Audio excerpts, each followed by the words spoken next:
folks. It's not your own. Your body stress. Listen to a little bit of Henry Davis this morning. Another tweet is all it takes. You can't sleep. You can't eat. Love my Henry. House or Senate seats.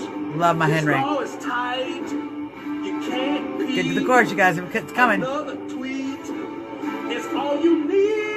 Whoa, fake news likes to think that he's abusing and stuff. Whoa, yeah. Right, you guys. He's getting closer to the truth. You think he's got it so rough, and though you're gonna have to face it, you're addicted to Trump. We see the signs. That's right, you guys. But we don't read. Addicted to Trump. Welcome to the show. I love little Henry's song. I love Henry's song. Welcome to the show, Trump Talk US, you guys. I love what he's saying, because when he's talking about how the fake news and the liberals and the snowflakes utterly addicted and obsessed with Donald Trump. Obsessed. All they need is another tweet. Another tweet is all they need. So welcome to the show, you guys.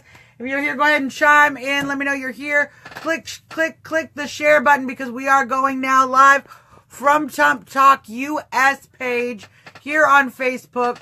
Facebook.com, Trump Talk US. You can also find it at trumptalk.us. That goes right to the Facebook page. So make sure you click share button right now. Zuckerberg is not going to want anybody to find it now that we're over here on the Trump Talk US page. So do your part to defeat Zuckerberg. So welcome to the show, you guys. Let's do some news. Let's talk about what's happening. I first want to reassure everybody. Let's get right to the crazy news first. There has been a fire on the top of Trump Tower in New York. Now, everyone calm down. Calm down. It's not a big deal. It was an electrical fire. Some equipment on the top of the building caught fire. Fire department saw it. People came and took care of it. There were some minor injuries, but it doesn't look like it was anything crazy. It's not a terrorist attack. So far, it was just an electrical fire. The only terrorist at this point, I think, might be the cold weather in this situation. So I just wanted to lead with that news, because, you know how the fake news gets everyone riled up. Too riled up. So when breathe in, everything's taken care of. Everything's fine. Trump Tower is safe. Trump is safe. No guests. There was no smoke or anything even in the building. Just something for the news to get you scared about for no reason, when they should be getting you scared about some of the other things that are going on. For example, everybody heard last night the Golden Globes were a debacle, an anti-Trump debacle, with, in fact, all these people, they're wearing black to I guess, I don't know, they're speaking out against sexual exploitation. But the same casting couch pedophiles they've been having a problem with right there at the Golden Globes with them. And frankly, you're seriously protesting sexual exploitation of women in a black see-through dress that just covers your nipples. Hollywood, you're so stupid. And so additionally stupid because, of course, what's everybody talking about today is Oprah Winfrey talking about potentially running for president, which, quite frankly, is possibly one of the stupidest things I've ever heard in my life. But frankly, she's run this flag up the flagpole before, you guys. This isn't the first time that Oprah Winfrey, morning Mary, how are you? First time Oprah Winfrey has said she's going to run for president. She says that every now and then, and frankly, predominantly to get ratings, because isn't it interesting? I've seen some people share this kind of post as well, and everyone's kind of on the same page about this. They don't want Donald Trump because he's an entertainer, but then they want Oprah Winfrey, but she's an entertainer. So the hypocrisy of the left is actually absurd. And just the fact that they're so excited about Oprah really speaks to how desperate and how utterly lacking in candidates, in strategies to defeat Donald Trump, the Democrats really have when it comes to the presidential race. We're going to do very well with Donald Trump in 2020. Our mission is going to be, you guys, to deal with Congress in 2018. We have to send as many MAGA candidates as we can up to Washington right here, 20 minutes from my lovely studio. We also need to put pressure on the Republican candidates that are in office, on the incumbents. We need to make sure they understand we expect them to make America great again, to enact the president's agenda. We've been very disappointed already. This whole healthcare thing, they were supposed to get in, repeal and replace, repeal and replace. They told us 1,000 times, repeal and replace. Can't do it. Couldn't do it. Couldn't even get a clean repeal bill. A bill they've already passed. See? But you see how Congress works? You see why we call you the Swamp Congress? Because you pass a bill when you know it's not going to do anything, when you know it'll be vetoed. That same bill, when you know it's going to be signed, you won't pass it. So you're playing a game with us. You've been playing a game with us, Congress, for a long time. That's why we sent President Trump up here to manage y'all, okay? Because we're tired of the games you're playing with us, and we finally want to put a leader in the White House to make sure that Congress, that this government starts to do the will of the people. And Donald Trump is not above picking up his phone or picking up his pen or picking up his tweets and hitting Congress hard if he needs to.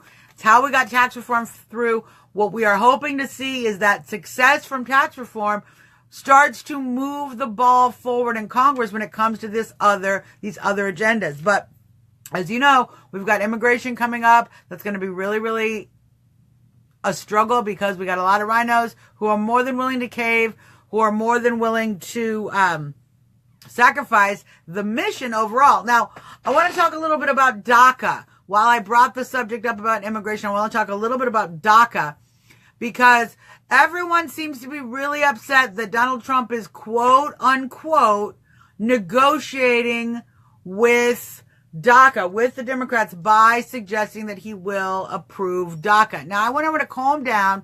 Take a deep breath right now. Click the share button while you're breathing. Share. Breathe out. It's called the art of the deal. The art of the deal. And we've explained this again and again. Donald Trump is not suggesting that he is trying to trade the wall for DACA.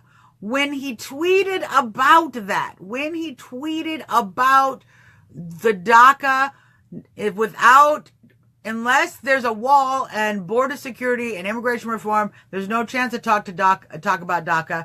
That is not a trade-off conversation, okay?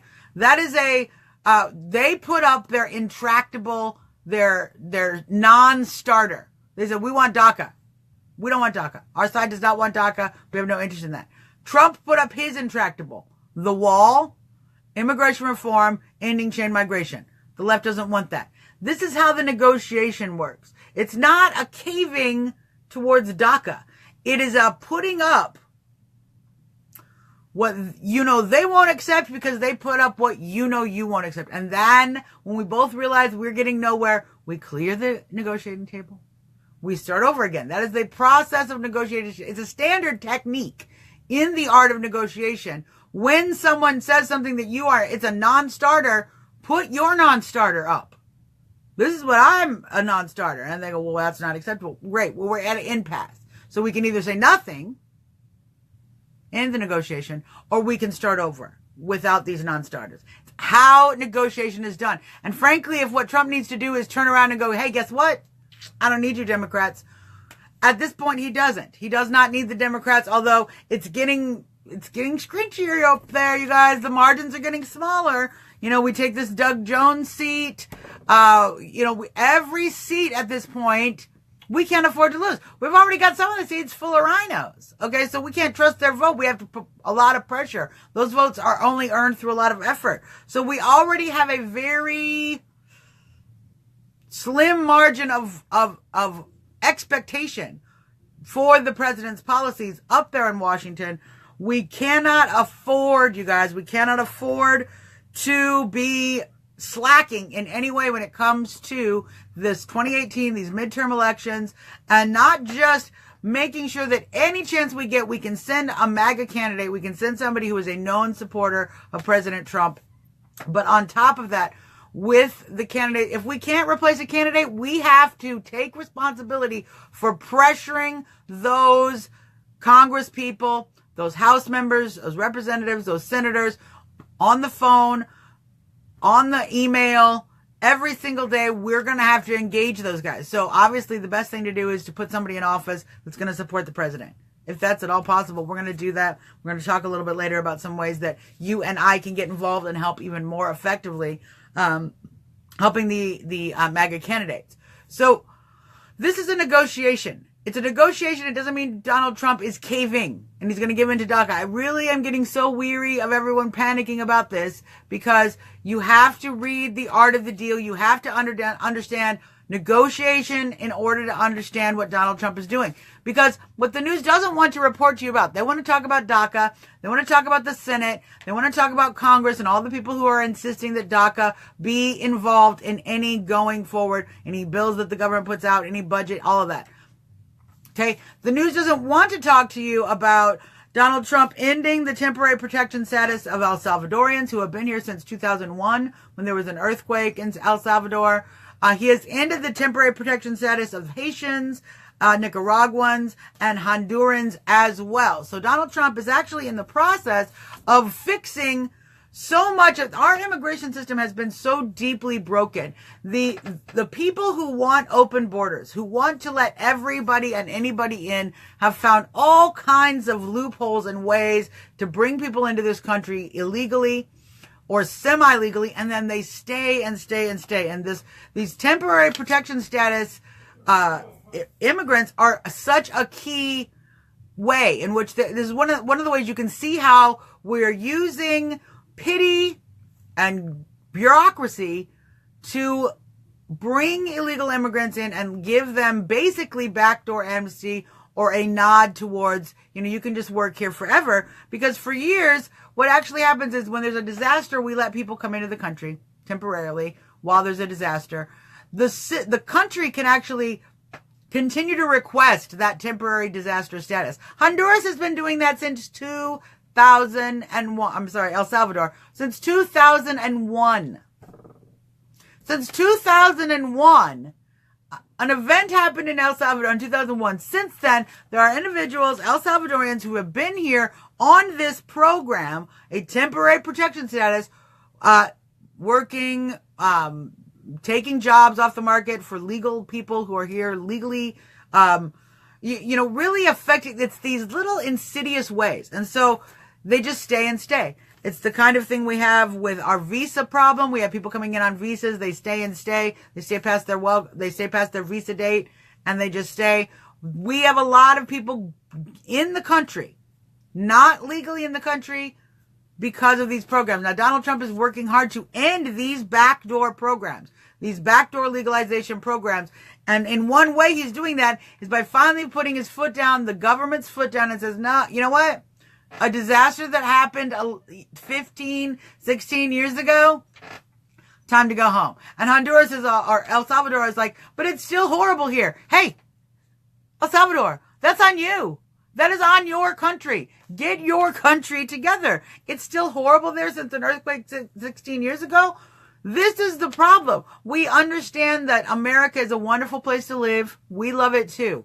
But there are so many countries that have gotten so used to being able to depend on the U.S. government for handouts, depend on the U.S. government for favors. We take their refugees. We don't ever say boo to them back. We don't send anybody back. We've been patsies. We've been patsies for so long. Finally, Donald Trump is putting an end. Jimmy, welcome. But guess what? We don't, I actually do not, I did not sell any couches. Just want you to know I have no couches for sale. I do offer free seats. I do have free seats. You are welcome to take a seat. But I don't have any couches. So we just block you right away. We just block you right away. You know what I feel really proud of, actually, because I found out some information about these couch people. They do this to Alex Jones, too. So I'm actually really proud of myself, you guys. We're doing whatever we're doing. We're doing it right because, they're doing it to Alex Jones. So, and I think Facebook might be freezing up the comments. I think you might be freezing up the comments. So go ahead and, just keep commenting, and hopefully Zuckerberg will let me see what the comments are. Yeah, Stephen, I understand what you're saying. You would, of course, want to move somewhere better. That's correct. However, However, we don't do any benefits for those countries by letting people come here illegally and by continuing to basically prevent these countries from standing up and supporting themselves by continuing to addict them to aid. It's kind of like the same thing when you move out of your parents' house. If your parents are still paying your rent, they're still paying your bills, you really don't hold a lot of respect for that job and the money that you earn, and you actually lose the ability to take care of yourself, to be responsible for yourself. We've been doing this to other countries for a long time. Basically, we're treating them like children by continuing to provide for them, not by engaging them in trade, that's what actually would build a country up.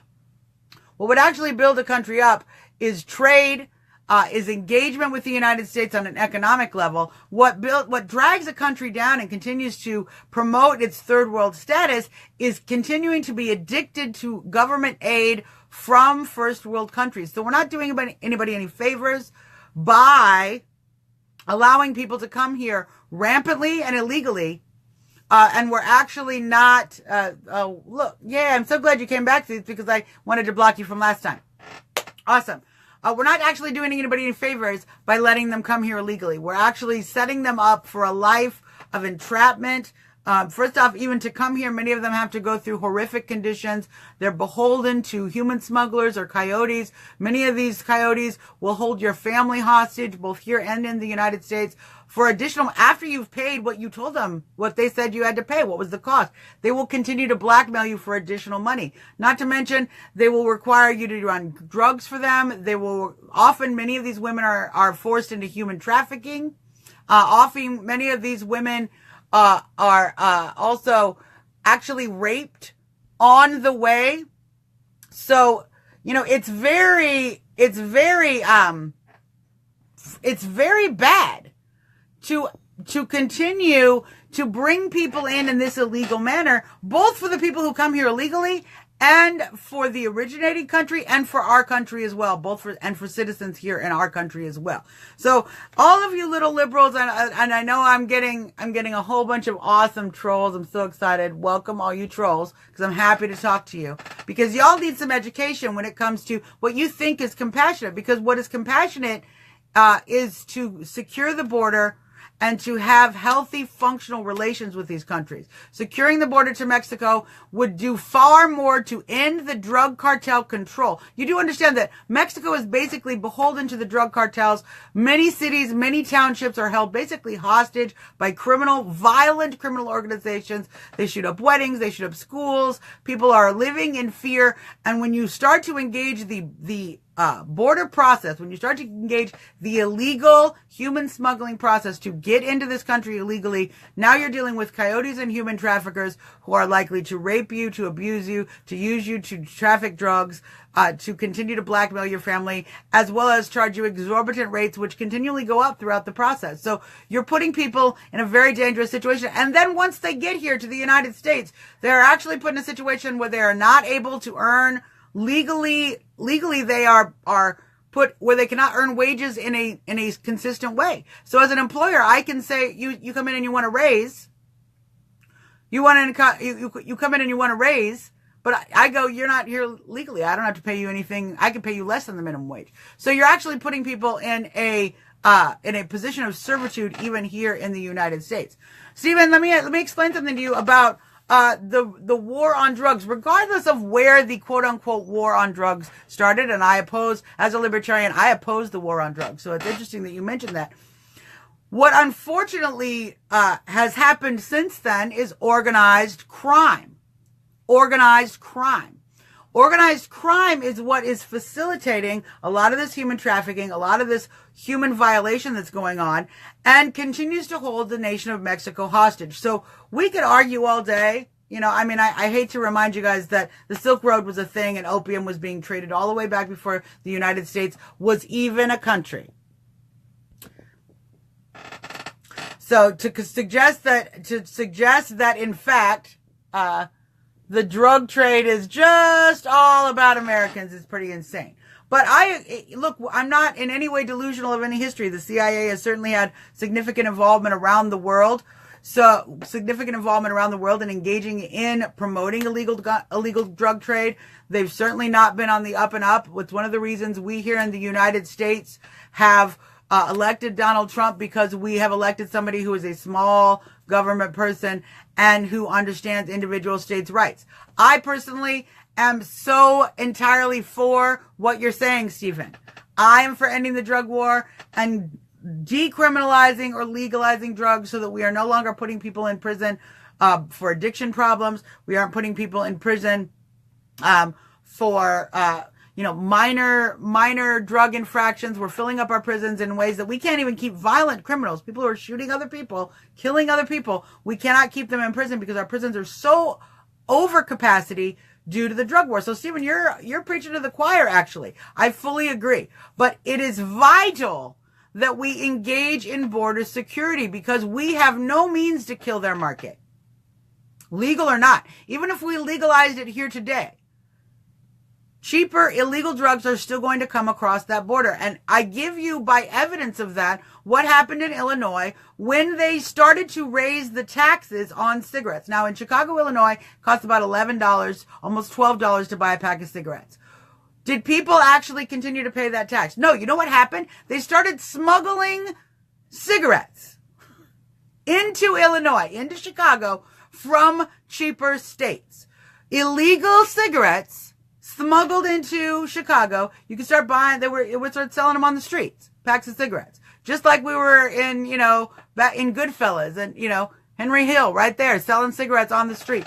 We were at this point, and the reason that is because just because something is legal, if it's legal and still there is a cheaper illegal alternative, that cheaper illegal alternative will continue to be a major player in the market. Without securing the border, without drastically reducing the ability to traffic drugs and humans north, and guns and money south, we will never get under control, not just the drug problem, you guys, but the human trafficking problem and a significant amount of the people who are getting into this country illegally for dangerous reasons as well. It is a danger both to humans, to women, to our country as far as terrorism is concerned, before we even start with the drug issue. This is, it's not disrespectful to wear flag print clothing. This is a star scarf and a striped scarf, okay? We have this conversation. It's bad enough I got to deal with these people who want to buy a dang couch, Chris. I'm wearing a striped scarf and a star scarf, and that does show patriotic. Look, I got the flag up here, okay? Flag is respected above all other flags, okay? This is a scarf. Chill out. Take a seat. I'm giving them away for free.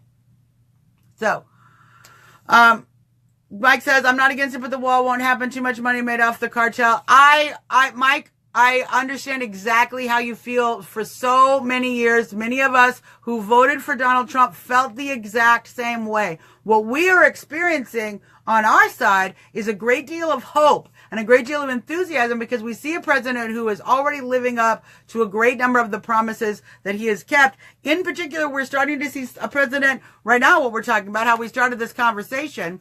That just seems to be unnecessary. I don't even know what that's about. In response, Donald Trump is actually in the process of removing people who have been abusing the temporary protection status. No politician, till we got to Trump, has ever been willing to do that, you guys. Has ever been willing to do that. Hey, Jermaine, how's it going? Because it has always been death to their future political career. We finally have a president in office. That will stand up to that does not care about being politically correct, is not trying to set up his next political aspiration. He's actually just there in the White House, certainly making sure that we are getting the things done. Lance, I'm glad you bring that up. Lance brings up, let's talk about this a little bit, because I also want to talk about Iran. And we'll talk about that. It's actually a reasonable time to segue into Iran. Lance says he needs to calm down with North Korea. No reason for nuclear war. So, Lance, I'm not sure if you are aware recently what has happened over in North Korea, North Korea has reached out, South Korea has received, and have agreed to talks at the border, top level, bilateral talks between South and North Korea at the border, both when it comes to coordinating the Winter Olympics. And this is a scarf, Cody. This is a flag. Scarf, flag. Scarf, star scarf, striped scarf, flag. We go over this so much. So there's high-level talks going on. Now, that didn't happen under Obama. That hasn't happened for quite some time. North Korea and South Korea have been literally non-communicado. But what is happening, because Donald Trump is willing to actually stand up to the bullying of the North Korean regime, we are starting to see some willingness to talk and to negotiate. And that only comes from a leader here in the United States who's not willing to take those threats lightly. Now, so I know the news wants to threaten you. I know all of the left-wing news is desperate for the liberals to believe that Trump is getting us into a nuclear war. But that is actually, it could not be more opposite than the truth. Trump has actually succeeded at starting up high-level negotiative talks with South Korea and North Korea, something that hasn't happened under previous presidents. And that is at least in spite of, if not as a result of, his behavior so far. So, Stephen, I don't find my president to be an embarrassment. I think that that's just you guys. You're embarrassed you lost. You embarrassed that you thought that Hillary Clinton was going to be a good president when she's actually a criminal globalist, when she has been laundering money for her own benefit through the Clinton Foundation. She screwed over the Haitians. She's screwed over many people. She's done great damage to the Middle East. They brought down secular governments and replaced them with radical Islamic governments. This is her record. Not to mention the criminal activity, the paper play, the uranium one. And I haven't even started talking about Jeffrey Epstein's island. So I'm not embarrassed of President Trump. Y'all should be embarrassed of having actually voted for Hillary Clinton. Cody, you're welcome to be here. If you find me rude giving you information, you're welcome to scroll on as well. Thank you so much for joining the show. Well, and to what end, Stephen, did they get there? Because actually that was appeasement talks, and we've appeased North Korea. We continue to hand them money. We continue to allow China to continue to do business with them. We've done nothing to put pressure on them under any administration, including Bush. I'm not a Bush fan, you guys. I'm not kissing Republican booty. I'm just trying to educate you on what is happening. So, Stephen, I appreciate it. I'm sure y'all have some issues in Canada to deal with too. Yeah. Well, Lauren, I feel like maybe for your own safety, Lauren, we're going to remove you, from this thread, because I feel like, some snowflakes come on here and it's just going to hurt them. I don't want you to have a bad day because you decided to come on a show called Trump Talk US. Okay.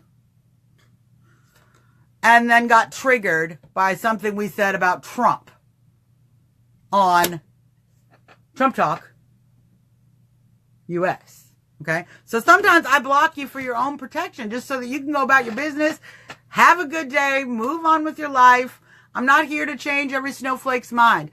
If you are able to listen, if you're willing to listen, I'm happy to communicate with you. I'm happy to reach across any political aisle that ever existed. But I don't want you to hurt yourself, okay? I don't want to hurt yourself. Lance, stop being so offended by Snowflake, okay? Either you're offended by being, most of the time people who are offended by Snowflake, they are Snowflake. I'm not saying everybody's a snowflake on the left. I'm saying people who get easily offended are snowflakes. So, Jermaine, I want to talk about Oprah. You wanted to talk about Oprah? Let's talk about her. Let's totally talk about Oprah. I know we mentioned it a little bit, but I can go into greater detail. Oprah has not the first time that Oprah is running for office or claims to be running for office. She's never actually run. Okay. She just talks about it a lot. Last time I think she talked about it was right before she launched her whole Weight Watchers plan, which is really interesting. So, it's kind of funny that Oprah uses these moments to start engaging in political discussion when she kind of needs the ratings. And that really seems to be the only motivation I've seen Oprah have. Now, the hope is that the left is hoping that they can come in and go, you know what? We got Oprah. You got your celebrity Trump, well, we got Oprah. Well, the problem is, okay, is that Donald Trump actually built a business of his own skill. Oprah Winfrey got rich because she did a talk show about people's relationships and drama and gave away a bunch of cars. So now, Jermaine, I used to think Oprah could bring people together too, but unfortunately, since we have seen, and if you see her global Golden Globe speech, and if you see her continued attacks on the president and the people who voted for the president, she's not going to bring anybody together that way. To be honest, if she really wanted to bring people together, she'd go sit down and have lunch with the president, and actually, instead of talking negatively and the world is coming to an end and we're all going to die because of crazy, insane, mentally ill, whatever you lefties love to rant about this week about Donald Trump, she's actually using the most divisive language. You know, it's Donald Trump who is reaching out, bringing down the African unemployment rate to record levels. African American unemployment is at lower levels than it has ever been in this country. Hispanic American unemployment is also coming down, went down a whole point over the last year. So Donald Trump is bringing the jobs back, which is far more useful to bringing the country together than a bunch of empty rhetoric that we hear right now from a very angry and divisive left, because they not only are willing to diss the president, they're willing to diss anybody who supported the president. And that kind of thinking is what has led to the rise of Antifa, to all of the violence we're seeing at these rallies. Actually, don't do that, Stephen. You guys watch the mainstream media who barely reports actual information at all anymore. And now they're busy talking about this book by Michael Wolff with multiple, in fact, almost consistently throughout the book, known fabrications. So unfortunately, your talking points end up being, Stephen, I'm sorry to I'm saying this to you, the talking points that you are consuming constantly in the news end up being, he's lipping off, his tweets are dangerous, he's going to start a nuclear war. This is all of the stuff, which is why we do a show called Trump Talk US, because most of us who actually follow President Trump, who are paying attention to the movement, who voted for President Trump and are excited about the policies that he's enacting, we're getting information either from the president directly, from reliable sources close to the president, from alternative media that doesn't have a paid agenda like MSNBC to obviously attack the president. 99% of the stories they do about the president are negative. Unlike any president ever. That's worse than Bush, you guys. I mean, they were already constantly bashing Bush. The level of Trump bashing, the percentage of Trump bashing per news broadcast, 40% more than they did for Bush. So, unfortunately, you're getting a great deal of negative information. So, I have not met the president personally, Jermaine. No, I have not been so lucky. I know Mary says, how is it so many people are ignorant as to still believe the garbage that is? I don't know. I don't know, Mary, how people continue to, it's funny because it gets outed and out again as false, and then we also see these scandals in the news industry. We see the sexual scandals infecting the news industry. We've had several journalists who've actually been removed from their position for misinformation and lying.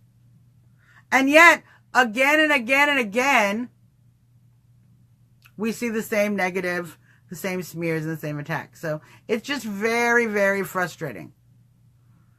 Okay, so let's see. Marie says, being an outsider, I can judge impartially. Trump being a genius makes the world a more insecure place by losing the authority that the USA was used to represent. Actually, Marie, and I know it says more, so I'm so there's probably more of that paragraph. But what actually I am experiencing, if you look at international situations, international politics, actually we were losing more credibility and more capacity to engage the world in a leaderful fashion under Obama and his apology tour than we ever have under Donald Trump and his more aggressive, assertive style of governing. Because in fact, while his tone is very aggressive, he's actually very willing to negotiate and talk with countries around the world effectively. He's done so with China. He's certainly made some inroads with Saudi Arabia. If you saw the Middle East conference that he went to, we are certainly doing some wonderful things with breaking down the barriers there. His plane was the first plane that ever flew from Saudi Arabia into Israel. His moves with Israel, by supporting Israel, we are actually going to succeed in finally beginning to put an end to the ongoing Palestinian conflict. The Palestinian conflict is in place because we have a thorn like Jerusalem that never will get removed. Donald Trump has taken that off the table. Donald Trump has taken that off the table. By doing so, we're actually moving the ball forward. That's why you see North Korea negotiating with South Korea. That's why you see China actually starting to take some moves that certainly are more in line with fair trade with the United States. That's why you're seeing these things. Okay? You're seeing them not because Donald Trump is a wild man. You're seeing them because Donald Trump is a strong, assertive leader that is earning the respect of other countries. That's why we're seeing the UN pay. They're engaging more in their dues. Certainly, the NATO is putting up more money to help fund the defense that we have been paying for a significant amount of time. That's further engaging the world, not disengaging the world. So what Donald Trump has done so far, we're all very proud of, because we are actually seeing internationally how that is improving the situation. And we aren't listening to the fake news who is riling you up about false nuclear fears, when in fact, what's happening with countries like North Korea is that we are actually now engaging in high-level talks. So, I appreciate that, Stephen. I appreciate that. I take that as I take that as a compliment. I do try to provide information. So let's talk a little bit about Iran and the Iranian protests. If you watched the show, you probably saw our Saturday episode. We did go down to stand in solidarity with the Iranian rally in support of the protesters uprising in Iran. Former Speaker Newt Gingrich was there speaking at the event, had a wonderful speech. It is available on Trump Talk US on the video from Saturday, our last video. So you will be able to see that there. It is so important that we here in America and that the president continue to support this political movement in Iran. It happened under Obama. There was a green revolution under Obama. There was one under Bush. In fact, it's been ongoing for some time. Since the Islamic Revolution in Iran, in the 70s, there has been a great deal of devastation in the country. Iran used to be a relatively free country. Women were getting educated. They wore miniskirts. Everything looked a lot more like normal Western culture. You looked like somewhere you would go to party at.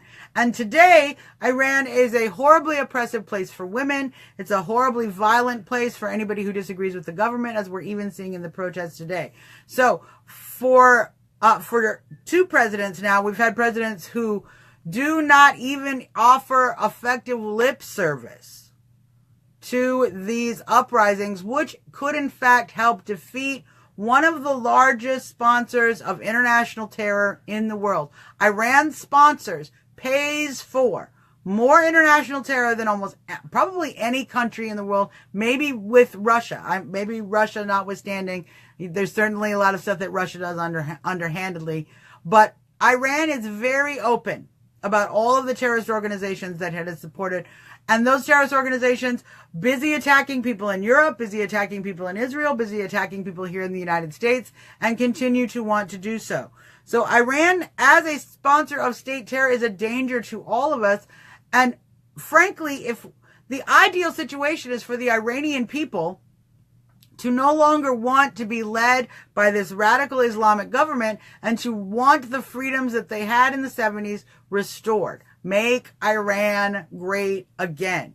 That is such an important thing that could happen here and would benefit the United States, because frankly, when Obama sent a huge pallet of cash over to Iran, he actually only facilitated their ability to continue to fund and sponsor terrorism around the world and to continue to oppress and suppress their own people. Every time we cave to the Iranians, it literally falls onto the backs of the Iranian people who are already oppressed, and many times over the past 2-3 decades have sought independence and were unable to obtain that, in part because of the way the international community responds. The international community basically is like, we don't want to piss off Iran. Why? Why? Are we so concerned with an Ayatollah? Are we so concerned with Rouhani? These are the people we're afraid of. It's absolutely ridiculous, but what has happened for years is that having this Iranian thorn has become a political tool of our political elites, making us afraid that Iran is going to get a nuke, so you got to elect me because I'm going to make sure they don't, has been an ongoing. Bevan, you know what? If you don't like what I say, you can scroll away. Don't like what I say? Scroll away. It's so easy. It's so easy to have a good day and just look at things you enjoy and not even engage in all this negativity. Trolls, they're just a sad breed of people. You're a sad breed of people, trolls. I appreciate people who actually come to listen. Steven, I appreciate you for coming to listen. And that's the kind of person I love to see, even if we don't agree politically or come from the same political camps. Thumbs up. Just come to be mad. Why do that to yourself? I encourage you to go get a hot cocoa and go watch something that makes you feel happy. So it's time we actually stood up to Iran and actually did what we can as a country, as a nation, to support and encourage this uprising in Iran. This can do far more benefit than any of our sanctions. An effective internal uprising is going to do more to change the government of Iran than we ever could putting pressure. So when my president tweets support for those protesters, I agree with him significantly. And frankly, so does Newt Gingrich, and so do a lot of people here in the United States who find it about time, rather than continue to watch Iran and Israel threaten each other to death. So much better if we can actually just restore Iran, make Iran great again. That's what we're trying to do. And I think by making sure we are actually, instead of ignoring the revolution this time, ignoring the uprising this time, we're actually paying attention to it, so much better. So much better. So, you guys, let's talk a little bit about it's about 1:45. It's a good time to start talking a little bit about this. So, I had some great news. We had a great talk earlier in the week. I was talking with the folks from Stand With POTUS PAC. They're a PAC that's been around for just about over a year, but they have spent that year trying to find the right person in the Trump movement, in the community, to head up Stand With POTUS PAC, to go out and help our MAGA candidates, help the president's agenda of Make America Great Again. And they came and they approached me and asked me very, very politely but vehemently, would you please come on board with Stand With POTUS PAC as the chairperson and the spokesperson for the PAC, and start letting people know what the PAC is doing. And I'm very honored and very excited to be doing that. So we will be broadcasting from now on from Trump Talk US page. So I want everybody to share the page, like the page. I agree, Ashley. I think his tweeting and running off his mouth is genius. While you're paying attention to the negative, him and a bunch of other politicians are getting things done. Aha! Ashley! Very clever. That's exactly what's happening. It's called the red herring tactic. Works every time. Works every time. So, you guys, going forward, these are the kind of things that Stand With POTUS PAC is going to be doing. We're building a database of MAGA candidates. So you can search by state. You can search by office they are running for. So you will be able to find the pro-Trump candidate in your state. Give them some support. Give them some volunteer time if you can, and certainly give them your vote. We also will be doing a lot of things as far as getting voter registration, getting out the vote, promoting pro-Trump events. I want to get involved with MOAR. We have a lot of things on the plate with Stand with POTUS PAC. You can go to standwithpotus.com. Now, while I'm doing that, it's important that I see, as a super PAC, the FEC has a bunch of rules. So now, because I'm telling you about this super PAC, I got to show you this. So let's see if you can read this. Yes, this show, paid for and authorized by Stand with POTUS PAC, not authorized by any candidate or candidate committee. We are not in conjunction with any candidate or any candidate committee. Just FYI, FEC, if you are listening or watching, not involved. Okay? We are here to make America great again. So please keep in tune with the show. Share the Trump Talk US page to your friends. We are going to be doing a lot of stuff going forward with the show and with your girl, Suzzanne Monk. It's exciting because I feel that this is an opportunity that you and me, as members of the MAGA community, can have a bigger say. You know, the RNC is going to do what it does, and that is often pull funding from candidates, from our candidates, to hand it to candidates, incumbents that we might not be as excited about. There's going to be gaps in funding. There are going to be times when our candidates need our support and need to find a way to fund their campaign, to fund their activities. This is a way that we as a community can do that, can get involved, and most importantly, can help the president's agenda, making America great again, directly. So I'm so excited. I want to thank Stand with POTUS PAC for the offer and for bringing me on. I'm so excited to become chair and spokeswoman for Stand with POTUS PAC. And you saw the disclaimer, so now you know. Disclaimer. So that's interesting. Let me just say, I think yes. Mary says, "Why?" Stephen says to Mary, "Why provoke the brother? It's very hard to maintain a democracy when your free media is weak. Why provoke the media?" Well, Stephen, you don't. I'll answer that question personally because I don't think you get a stronger media by letting them get away with bad behavior. If you know anything about young people, if you've ever worked with young people before, what you'll find is when you let a young person continue to get away with misbehavior, they keep doing it. There are no consequences. And by consequences to the media, I don't just mean Trump tweeting at them, but I mean viewership, I mean advertising dollars. These are the consequences actually that mainstream media is experiencing. They're becoming less and less relevant because they will not report the news. Worse, they report misinformation. And while they're busy reporting misinformation, they're missing things like fires, shootings, international news that's actually relevant. They're not reporting any of the positive stuff that's going on. They're not reporting positive job numbers. They barely want to talk about the Dow. It becomes an opportunity to skew people's thinking into a very negative light rather than report to us the basic news. That's very dangerous. Actually, at this point in a society that is information-based, it's very dangerous to have a news media that is only reporting lies or negative stories and is skipping over important stories about weather, about the country, about individuals that are actually affecting people's lives. We're not talking about that. And there's been multiple times with many of these shootings, many of these disasters, it actually has taken a while for the mainstream media to get on board actually informing people. So they're so busy talking about what Trump tweeted, they can't tell you, hey, active shooter over here, maybe everybody go inside and hunker down. That's actually been delayed. Now, it didn't used to be that bad even a year ago or 2 years ago, but it has gotten worse and worse and worse. And now we're at the point where we will sit and listen to a panel discuss. Thank you so much, Mark.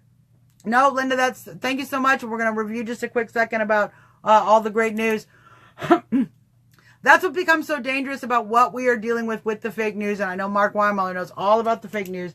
It becomes very dangerous when what we used to call the fourth branch of government. It was very vital that there be a free press that could inform the people about what their government was doing, about what was happening around the world and around the country and even on the local level. We don't have that anymore. What we've replaced that with is citizen journalism, is alternative media. There's a lot of people getting their information from alternative media sites because again and again and again, when you go to the mainstream media sites, what you're getting is, I mean, it might as well be TMZ.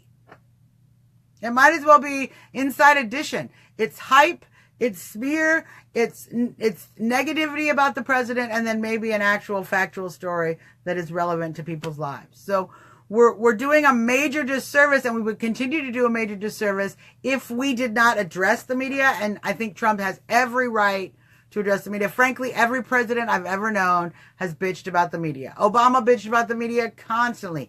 Obama constantly talked about how Fox was fake news. He just didn't use the term fake news. But they literally were trying to remove the licensure of Fox News because they deemed it false. You don't recall that? Am I the only person who lived through the Obama administration? I feel like sometimes I'm the only person who lived. That actually happened. So we certainly have seen this before. We've seen it again and again. We actually, at this point, now have all of the media against Donald Trump, not just Fox News. It's actually worse. It's worse, worse, worse, worse, worse. Yes, Mary, a free press is still vital to our republic. Thank the Lord. Thank Providence and the internet. Okay. See, Mark recalls it. Mark remembers when there was Obama trying to get Fox News shut down. Mark remembers. Equally frustrated then. We have a free press only here in alternative media at this point. And frankly, they've opened the Pandora's box of social media, of the information age. We can all communicate with each other directly. We can share news directly. We don't need the mainstream media anymore. And they should be responding to that by offering a better and better product. No. They are responding to that by offering a more and more tabloid-based product. They're basically trying to compete with the National Enquirer. And it's sad, sad, sad, sad, sad to see. And thank heavens for the alternative media. So for those of you who just turned into the show, I know Mark knows, but for those of you who just turned into the show, I'm so excited to announce I have been approached by Stand With POTUS PAC. They're a PAC that's been around throughout since President Trump got inaugurated, but they have been looking for the right spokesperson, the right leader. So is Robert. This is a republic, not a democracy. So true. We are an experiment of 50 different states and a few other territories and the district. Of course, don't forget the district. So we are many, many experiments. We are little nations joined together in a republic. That is absolutely so true. So, and that's one of the things, I'm excited to actually be a part of the movement that understands that.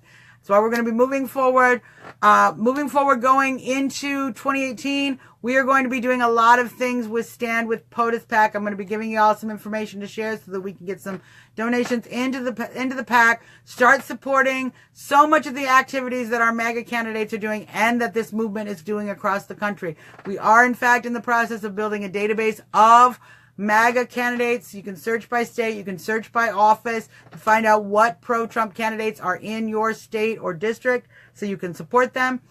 We have a lot of other projects down the pike. This is also a way that some of our MAGA candidates will be able to find funding that the RNC isn't willing to offer. You guys, we have to be able to find sources to support our candidates, either through funding or through other events, MAGA events, voter drives. These are the ways that we can support these candidates and support the Make America Great agenda. And I'm so excited that Stand With POTUS PAC has given me an opportunity to use my voice and use my enthusiasm to help their mission and to bring some resources and some, very important, needed support to our movement across the country. Yes. Oh, Mark, you bring it up a funny moment. Mark reminds us of a very funny moment. Do you remember when John Kerry had James Taylor sing "You've Got a Friend" to officials in Paris after a terrorist attack? The mainstream media didn't cover that. Perhaps one of the more awkward moments. Did you notice how they always miss the fun, awkward moments? So, we'll show you this again because as I am working with Stand With POTUS PAC, it is important now that I comply with the FEC. So, FEC, little note there. Kathy, make sure, one important thing you can do, make sure you go ahead and like the Trump Talk US page. Certainly make sure you're following the page. And make sure you're following me on Facebook, Suzzanne Monk. That way, over the day today and tomorrow, I will be sharing a lot of information about the Stand With POTUS PAC, how you can get involved with Stand With POTUS PAC. And we will be going forward talking about more of our MAGA candidates there in California. So there's a lot of things coming forward, but and if you could, it would be so great if you could share Trump Talk US page to all your friends. Let everybody know we are going to be doing that from the page, Trump Talk US page. We're going to be doing the show live, 1 p.m. Monday through Saturday. Steven, let's says, I disagree with much of your ideology, but I appreciate the discussion. I wish you guys the best. I hope you guys are right, and I'm wrong for the world's sake. Steven, thank you for joining the show and for your respectful dialogue here on Trump Talk. We appreciate so much people who have come and are willing to listen to get the perspective of those of us who support the president and continue to support his Make America Great agenda. Love talking to people who are willing to listen. So thank you. Thank you for coming to the show. And since this is our show today, folks, it's a great show. Like I said, like the Trump Talk US page. Please, please, please share it to your friends. And do keep an eye on both my page and Trump Talk US. We're going to be getting some donor information out there. And if you guys can help me get the word out, share the information about this super PAC. Let's get some funds raised so that I can get busy supporting candidates like Gene Ives for governor, James Martin for Congress. I got both of those guys going into the database, Mark. I'm very excited about that. As well as Marco Gutierrez, Jasmine Savrita, Russ Finley out of New York, Bobby Lawrence out of Pennsylvania, Paul Nalen out of Wisconsin, Corey Stewart out of Virginia, Audra Smith out of California, Joe Billy out of Pennsylvania, Steve Montenegro out of Arizona. It goes on and on and on and on and on. Of course, Bruce Nathan running for governor in Florida. So much. And when we launch, there's going to be some exciting thing. I'm going to celebrate with some people who know who they are in this broadcast. You know who you are, people who have been particularly helpful with this database. You know who you are. Great. Thank you so much, Kathy. Kelly Ward. We're in fact, some of these candidates I'm going to call and make sure that they're Trumpers. We're going to have some conversations because Trump. Now let's listen to Billboard Henry. In double time, just one more I want to thank Henry Davis. One more time. He's working it. Oh, Henry Davis, we love you. Thank you for continuing. Thank you, Linda, for sharing. Thank you so much, Henry Davis, for all the music. All the music that you provide for the Trump movement. Think that he's abusing and stuff. Oh yeah.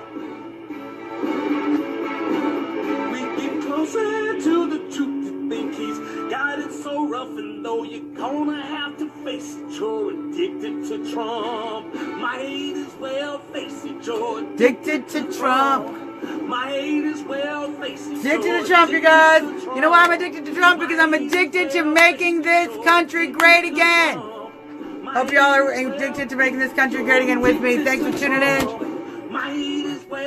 Make sure you like the page. Go like John Henry, Trump Talk US. Like the page, click the like, share. We're gonna get this going. I know, he doesn't do that, I know, it's Mary, I know. But we love him nonetheless. Thank y'all for tuning in. This is your girl, Suzzanne Monk. Trumping out. See you tomorrow, guys.